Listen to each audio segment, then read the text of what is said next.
Hello viewers. In this video, I am going to discuss about mechanism of trypsin action. Before discussing the mechanism, let's quickly recap the important points which we need to know to understand it. So what is trypsin? Trypsin is a digestive enzyme. It is a protease. Protease means the enzyme which catalyzes the hydrolysis of peptide bonds. It is an endopeptidase. That is, it cleaves peptide chain at the internal peptide bonds, not the terminal one, but the internal. Within the protein chain, the internal peptide bonds are cleaved by the endopeptidase. And then it is a serine protease.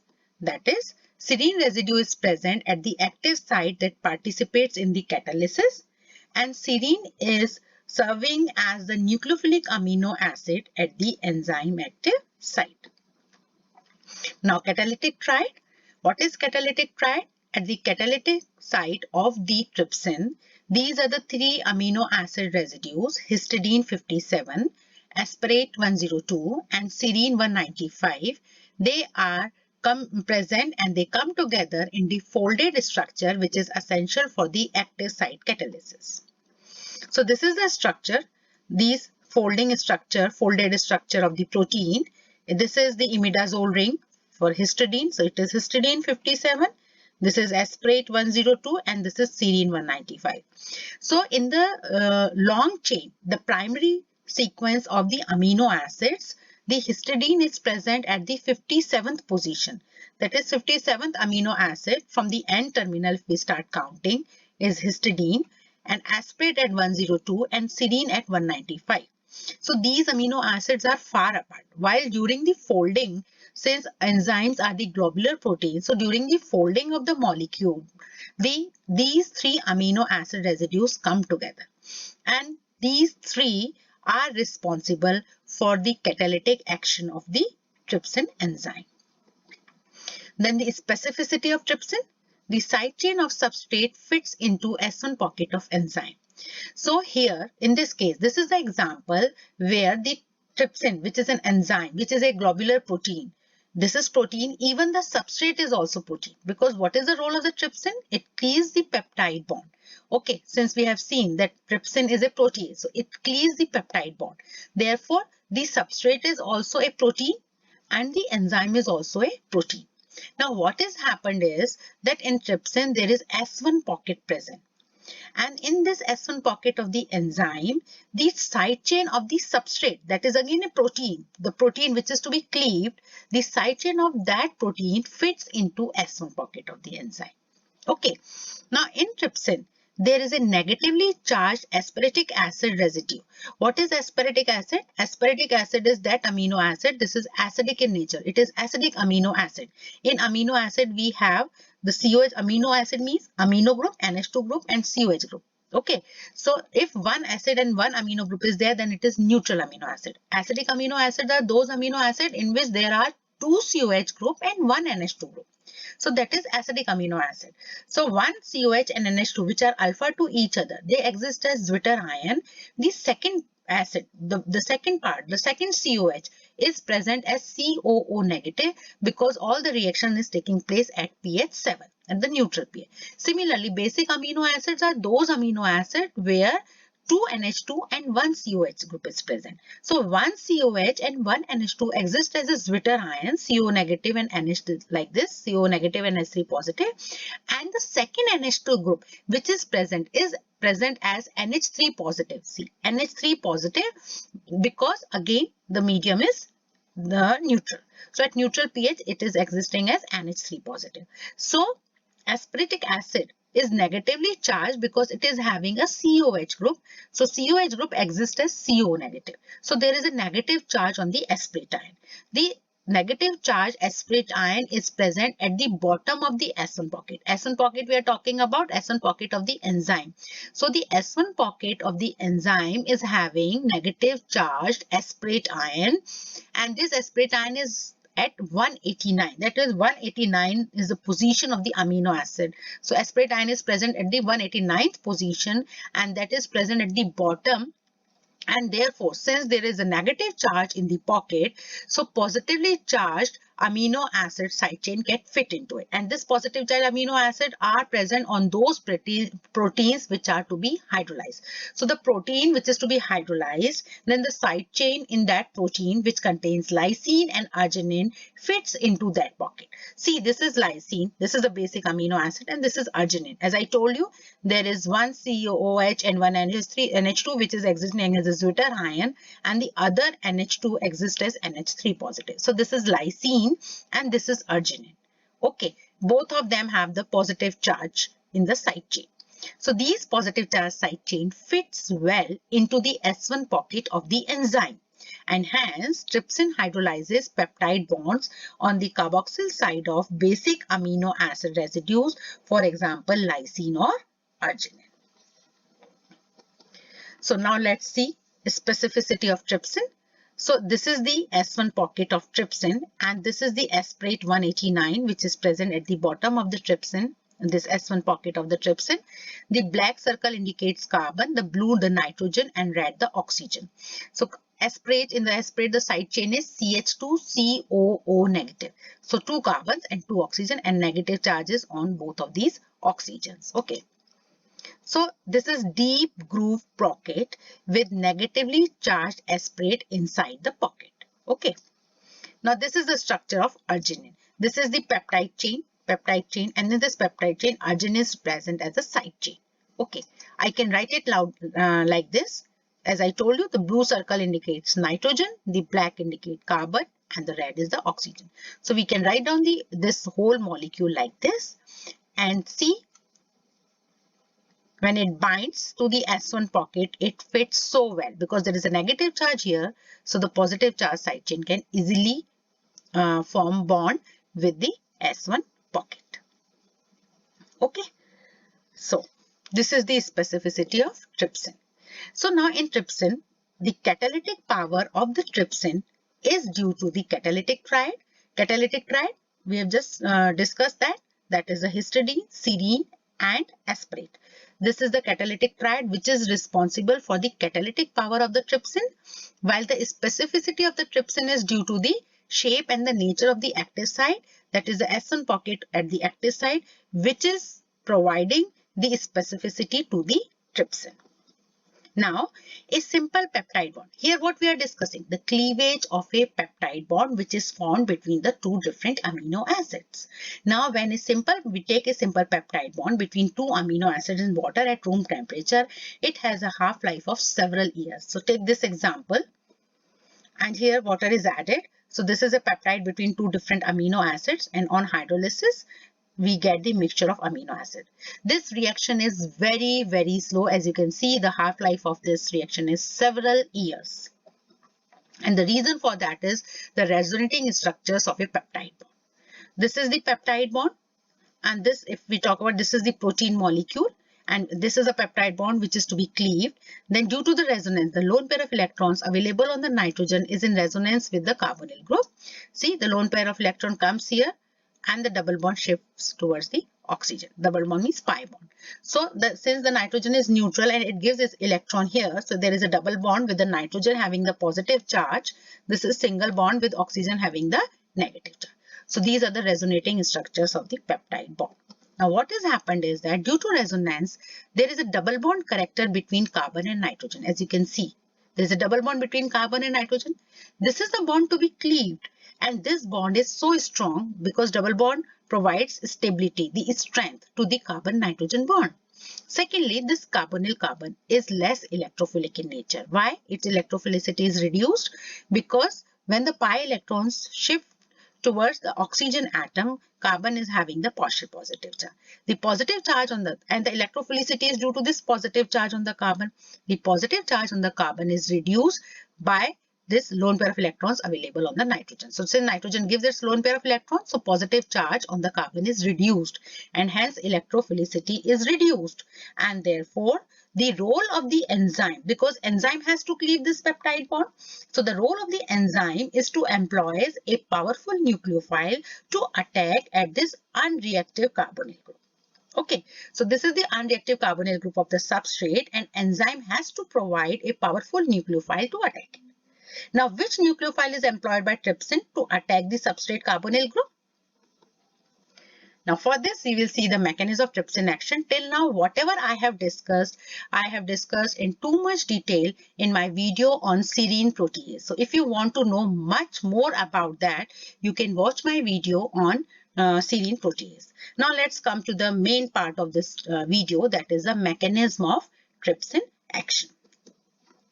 So this is catalytic triad. Since we are talking about the mechanism, and here the active site of the enzyme plays a very important role, and at the active site there is a catalytic triad and there is a S1 pocket. So the reactivity of serine 195 is not, as we have discussed, that trypsin is a serine protease. That means serine is acting as a nucleophile in that.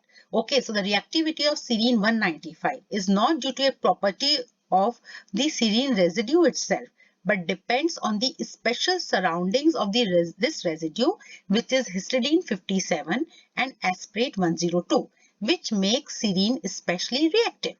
That means serine as such is not reactive, but its reactivity is increased when it is surrounded by histidine 57 and aspartate 102. So OH group of serine 195 forms hydrogen bond with the imidazole side chain of histidine 57. So this is catalytic triad. This is aspartate 102 with the side chain CH2COO negative.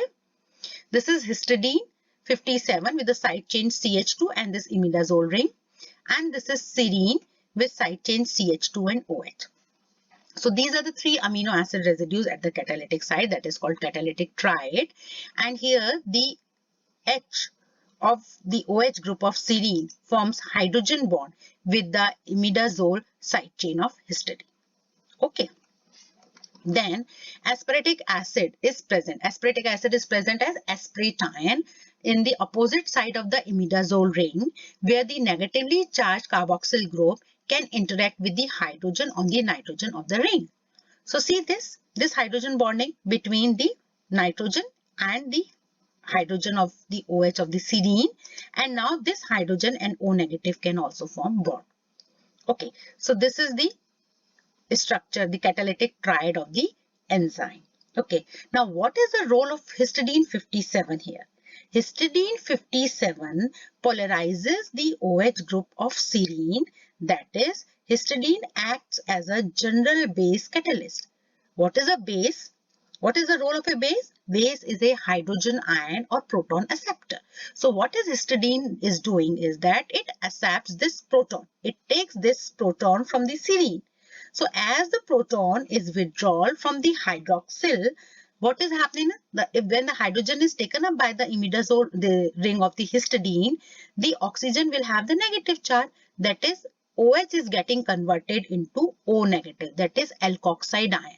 And we all know that in OH, when the hydroxyl group is present, it is the lone pair of electrons available on the oxygen, which is acting as a nucleophile, while when alkoxide ion is there, that is oxygen having the negative charge, then it is a better nucleophile because there is a complete negative charge on the oxygen. Okay, so what is the role of the histidine is that it increases the nucleophilicity of serine. Okay, then what is the role of the aspartate ion? Just a minute. So what is the role of the aspartate ion? Aspartate ion is having negative charge. When histidine take up the proton from the serine 195, then nitrogen will have positive charge. The positive charge on the nitrogen is stabilized by the negative charge of the aspartate ion. So the role of the aspartate ion is to make histidine a better proton acceptor through this electrostatic effects. So this is all about the catalytic triad. So now we know that in the catalytic triad, the serine is used. The serine is used as a nucleophile. O negative is generated, and how the O negative is generated? Histidine acting as a base accepts the proton of the serine and creating it or generating a stronger or a powerful nucleophile, while after accepting the proton, histidine is getting converted into positive charge, and the positive charge is stabilized by the negative charge of the aspartate ion. So the role of all the three amino acids, I hope, is clear to everyone. Now this is about the enzyme. Now let's talk about the substrate. I told you that here the enzyme and substrate both are the proteins. So trypsin, what is the role of the trypsin? It hydrolyzes the peptide bonds on the carboxyl side of basic amino acid residues, for example, lysine or arginine. So this is the peptide. See, this is the peptide chain with arginine as the side chain. Okay, this is the peptide chain. I can write down in the peptide chain as R1 and R2. I can write it down like this. That means extended chain on both the sides. And the lone pair of electrons available on the nitrogen is in conjugation with this double bond. How? The lone pair of electron comes here and the pi electrons shift here. So this NH2 become neutral because it is having positive charge and electrons are moving in this direction. So this is neutral NH2, single bond, carbon, double bond, NH2 with nitrogen having the positive charge. So we can write it like this because by the resonance, the positive charge is dispersed over this part of the side chain. So this is our substrate. Now just remember this because we are using this as a substrate, and now we will see that how at the catalytic side the cleavage takes place. Okay. So the first step, you all know that the first step in the mechanism of any enzyme action is the formation of enzyme substrate complex, and for that the substrate binds to the active site. Okay, so see here, this is the catalytic triad: aspartate 102, histidine 57, serine 195, and they are hydrogen bonded with each other, and this is NH of the serine, and this is glycine 193 with NH. What is the role of glycine 193? We will see in the next slides. And this is the S1 pocket of the enzyme. So this is the structure of the enzyme. And now we know that there is a negative charge aspartate ion at the bottom of this pocket, and therefore the substrate where the arginine or lysine is present as a side chain fits into it. Okay, so since we have seen the substrate, we have taken that substrate where the arginine is present as a side chain. So arginine binds in the pocket as a negatively charged acidic aspartic acid residue, that is aspartate ion, is present at the bottom of the binding pocket. So see here, since here there is a negative charge, so this substrate, see this is a substrate which we discussed in the previous slide. So this substrate fits into it. Okay, so substrate fits into it. Now, see, due to the binding of arginine in the pocket, since arginine binds to the pocket, see the peptide bond which is to be cleaved, this is the peptide bond, or you can say the amide linkage, this which is to be cleaved or which is to be hydrolyzed is positioned near to the serine. Serine is acting as a nucleophile and this carbonyl carbon is the electrophile. So both of them come close to each other.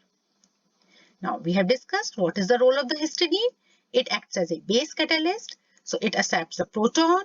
So increases the nucleophilicity of serine, which then attacks the carbonyl group. Okay. So see how the lone pair of electrons on the nitrogen shifts here. Nitrogen is neutral, giving its lone pair of electrons. So will attain positive charge. And then the pi electron density moves here. So now this will be single bond. And there will be a bond in between the nitrogen and hydrogen. That means histidine has accepted the proton of the serine.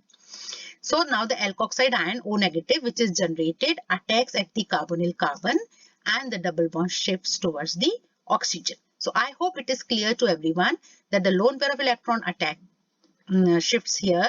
Then the pi electrons move here. The alkoxide ion attack at the carbonyl carbon and double bond shifts towards the oxygen. So what is happening is that it is double bond. Nitrogen will have positive charge. Here is a bond between them, and now there is a bond between oxygen and carbon, and this is single bond with O having the negative charge. So here what is happening is the serine becomes a strong nucleophile. See, so this is the structure which is obtained after that mechanism. Now this is what here the nitrogen is having positive charge. The positive charge on the histidine is stabilized by the negative charge on the aspartate ion. So the aspartate 102 stabilizes the resulting positive charge on the histidine 57 by its negative charge. Okay, now this is oxyanion hole.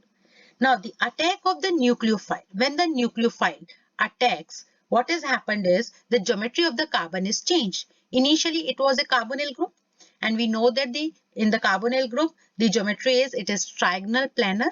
So carbonyl group was trigonal planar, and now it is tetrahedral. You can see 4 different bonds, sigma bonds are attached. So it is tetrahedral. This tetrahedral intermediate is unstable and it carries a negative charge on the oxygen atom. The negative charge on the oxygen atom is stabilized by the interactions with the NH groups from the protein in a site called oxyanion hole. This is oxyanion hole, and these are the NH groups which are present in this oxyanion hole. So they will stabilize this O negative charge by the hydrogen bonding. So what is oxyanion hole?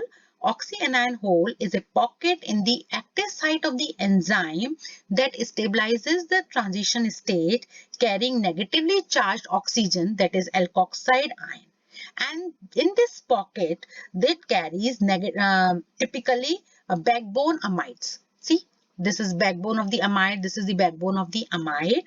So the shift of the negative charge on the oxygen is facilitated by the hydrogen bonds between serine 195 NH form hydrogen bond with the O negative, and glycine 193 NH also form hydrogen bonding with the negative charge.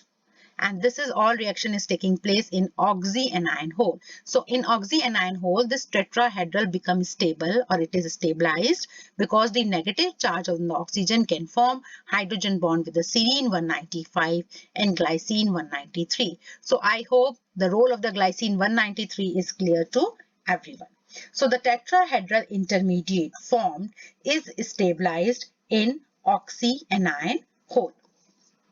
Okay, so you get this. Now, what has happened now?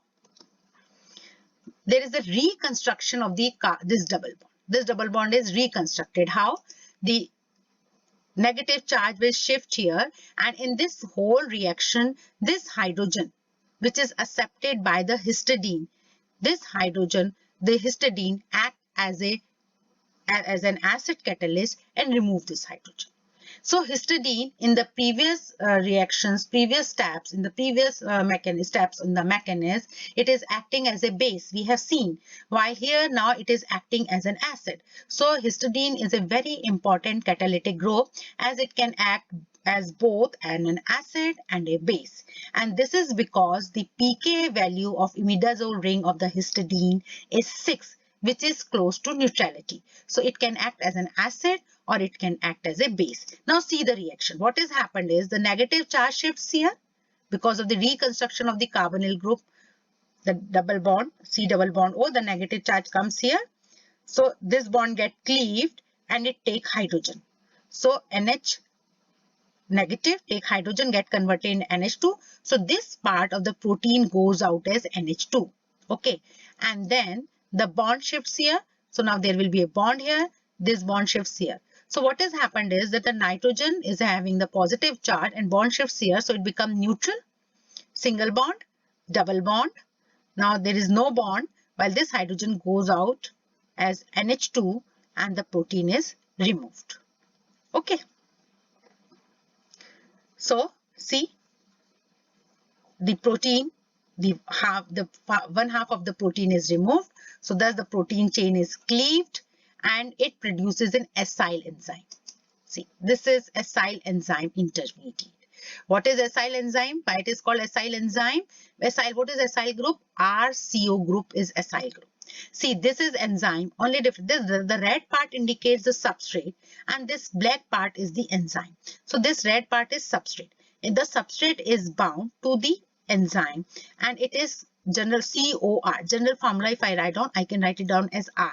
So OCOR. RCO group is called acyl group and therefore the name acyl enzyme intermediate, because the acyl group is now attached to the serine.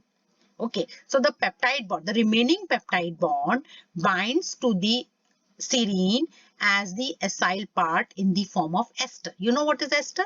So RCOOR. So this is in the form of ester. This substrate, the remaining peptide chain is present in the acyl form. Hence, acyl enzyme intermediate is formed. Okay, so now what has happened is that the ester group of the acyl enzyme, this is acyl enzyme, this is the ester group, this is the carbonyl carbon which is electrophilic in nature. So now the water is acting as a nucleophile. So this ester bond is now hydrolyzed by a process that is similar to the steps 2 to 4. What was the step 1 in the mechanism of trypsin action? That the enzyme form complex with the substrate. What was the second step? In the second step, the serine O negative attacks at the carbonyl of the peptide chain. Okay, so now here water is using as a nucleophile, and all the steps are similar. See, so this step is similar to the second step, except that in the previous case we have used serine as a nucleophile. Here water is used as a nucleophile. So water attacks this group of the acyl enzyme intermediate. And the nucleophilicity, as histidine increases the nucleophilicity of serine 195, nucleophilicity of water is increased by histidine, which is acting as a base, and aspartate 102 stabilizes the positive charge on the histidine. So see, the lone pair of electron shifts here, so nitrogen will have positive charge and a double bond comes here. Now this double bond shifts here, that means now the nitrogen will take this hydrogen, so it acts as a base. So now there is a bond between nitrogen and hydrogen. Once the proton is taken up by the histidine ring, the oxygen will have negative charge, and that oxygen will then attack on the carbonyl group and the double bond move towards the oxygen. Okay, so I hope this reaction is clear. So this is positive charge, double bond, single bond between nitrogen and hydrogen, and now there is a bond between carbon and this OH group, and this is single bond with O having the negative charge. Again, O is having the negative charge, so that negative charge will be stabilized by the hydrogen bonding with NH of serine and NH of glycine 193. So the tetrahedral intermediate which is formed again is stabilized in the same way as it was done in the previous case. Now, what is the next step? Again, it is the reconstruction of the C double bond O. Okay, so in this step, the tetrahedral intermediate, this intermediate collapses, expelling serine. So it will expel serine, will remove.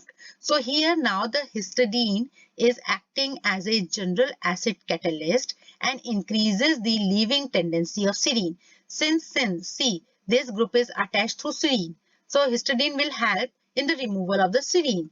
So how it takes place? See, the negative charge on the oxygen shifts here. So now there is a double bond here. And now this bond moves towards the hydrogen. That means what is happening is when this C double bond O, the carbon have the double bond, this bond cleaves, so O will have the negative charge. That negative charge on the serine will accept the proton from this imidazole ring. So it is giving proton.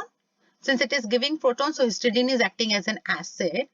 So it gives proton to the serine, and then this bond shifts here. So now there will be a double bond, and this bond shifts here. There will be a single bond with nitrogen having the no charge, because there is a positive charge and electrons move here. So this is neutral nitrogen, single bond, double bond, and this hydrogen is with oxygen, that is with serine, and this part of the protein goes out as the carboxylic acid product. Okay, so this part goes out as carboxylic acid product, and the tetrahedral oxyanion structure you can see collapses, and this other end is of the remaining peptide is released as a product. And now see, this enzyme is regenerated. Since enzyme is regenerated, so it is ready to go again. So finally the carboxylic acid product is released and enzyme is ready for another round of catalysis. I hope this mechanism is clear to everyone. So again, we have started with this. If you can recollect, we started with this substrate, and when we treat this substrate with the trypsin, then this peptide bond gets cleaved to give this as amine part and this is carboxylic part. Okay, so what is the role of the trypsin? That the trypsin cleaves the peptide chain, the peptide bond, in which at the carboxyl part, the arginine or the lysine, that is basic amino acids, are present. So I hope this mechanism is clear to everyone, and if you want to see, you can watch my video on serine proteases, which will give you the basic idea about the serine proteases, in which the trypsin is one of the example. And not only the trypsin, if this mechanism is clear and if you know what are serine proteases and how the reaction, the mechanism is taking place, and how you can explain the specificity of all the serine proteases, you can easily write down the mechanism for not only the trypsin but the chymotrypsin and elastase as well. Okay, thanks for watching.